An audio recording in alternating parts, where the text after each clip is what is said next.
बड़ी खबर आपको बता दें, भारत विरोधी रुख पर घर में ही घिर गए हैं मोइजू। विपक्षी पार्टियों ने मोदी पर निशाना साधा है। भारत को बताया अहम साझेदार। चीन के साथ बढ़ती हुई नजदीकी पर भी चिंता जताई। चीनी जहाज के आने का भी विरोध किया गया। तो भारत विरोधी रुख पर घर में घिर गए मोइजू।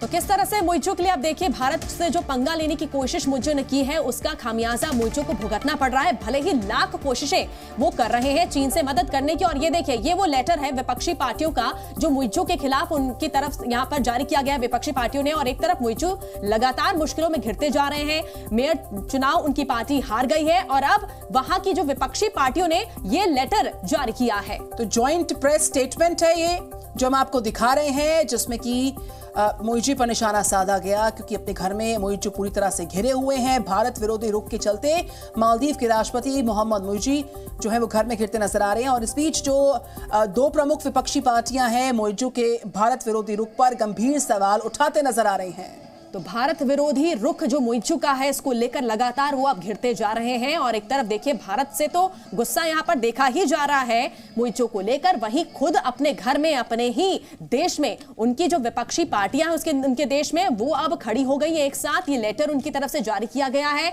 मोइजू को फटकार लगाई गई है। और चीन की जिस तरह से शरण में मोइजू जा रहे हैं, इसको लेकर भी सवाल उठाया जा रहा है। अब आपको ग्राफिक्स के जरिए दिखा रहे हैं हम कि मालदीव के मोइजू अपने घर में ही कैसे घिरते जा रहे हैं, किस तरह से विपक्ष ने मोइजू के भारत विरोधी रुख और चीन से बढ़ती हुई यारी पर सवाल उठा दिए हैं।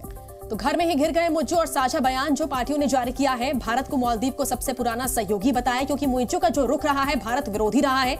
मोइजू सरकार को मालदीव को सबसे पुराना सहयोगी बताया गया। तो किस तरह से मोइजू जो है उनकी मुश्किलें बढ़ती जा रही है। भारत विरोध का बुरा असर पड़ने की फिक्र यहाँ पर विपक्षी पार्टियां जता रही है। मालदीव के दीर्घकालिक विकास के लिए इसको नुकसान बताया जा रहा है। जिस तरीके से अपने घर में विरोध का सामना कर रहे हैं मोइजू, नसीहत दरअसल ये कि सभी के साथ मिलकर काम करें मोइजू। और हमारे साथ सिद्धांत सिब्बल है फोन लाइन पर, हमारे संवाददाता। वेरी गुड मॉर्निंग सिद्धांत। एक तरफ भारत विरोधी रुख अख्तियार किया जाना मोइजू का, दूसरी तरफ चीन की शरण में जाना, चौतरफा घिरे हुए अपने ही देश में मोइजू।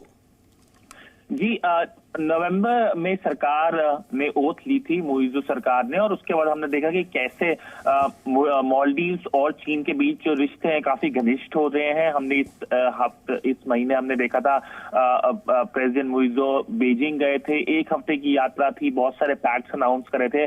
और इस महीने के अंत तक एक जहाज, चाइनीज वेसल, एक रिसर्च वेसल जिसे स्पाइसशिप भी कहा जा रहा है, वो मालदीव्स आ रहा है। इसको लेके जो रुख है मालदीव्स में भी काफी बदल रहा है क्योंकि मालदीव्स के अगर लोगों से अगर आप बात करें या पॉलिटिशियन से बात करें, उनका मानना है कि भारत एक इम्पोर्टेंट कंट्री है और एक इम्पोर्टेंट डेवलपमेंट पार्टनर है। और मोइजू सरकार कंप्लीटली ऑपोजिट डायरेक्शन में जा रही है जो काफी एक नेगेटिव सेंटीमेंट क्रिएट कर सकता है मालदीव्स के लिए। तो कहीं ना कहीं वहां के लोग भी अब इस बात को लेकर एक ऑपोजिशन क्रिएट कर रहे हैं। ऑपोजिशन की दो बड़ी पार्टियों ने, एमडीपी एक मेजर ऑपोजिशन पार्टी है, पिछली सरकार एमडीपी की थी, उन्होंने भी एक स्टेटमेंट जारी करी है एक और ऑपोजिशन पार्टी के साथ और कहा है कि ये मालदीव्स के लिए गलत होगा अगर। बिल्कुल सिद्धांत, अब देखना ये होगा कि मोइजू जो कर रहे हैं, अब जिस तरह से विपक्षी पार्टियां उनके खिलाफ खड़ी हो गई हैं, आगे मोइजू का क्या स्टेप होता है। बहुत बहुत शुक्रिया आपका तमाम जानकारी पहुंचाने के लिए।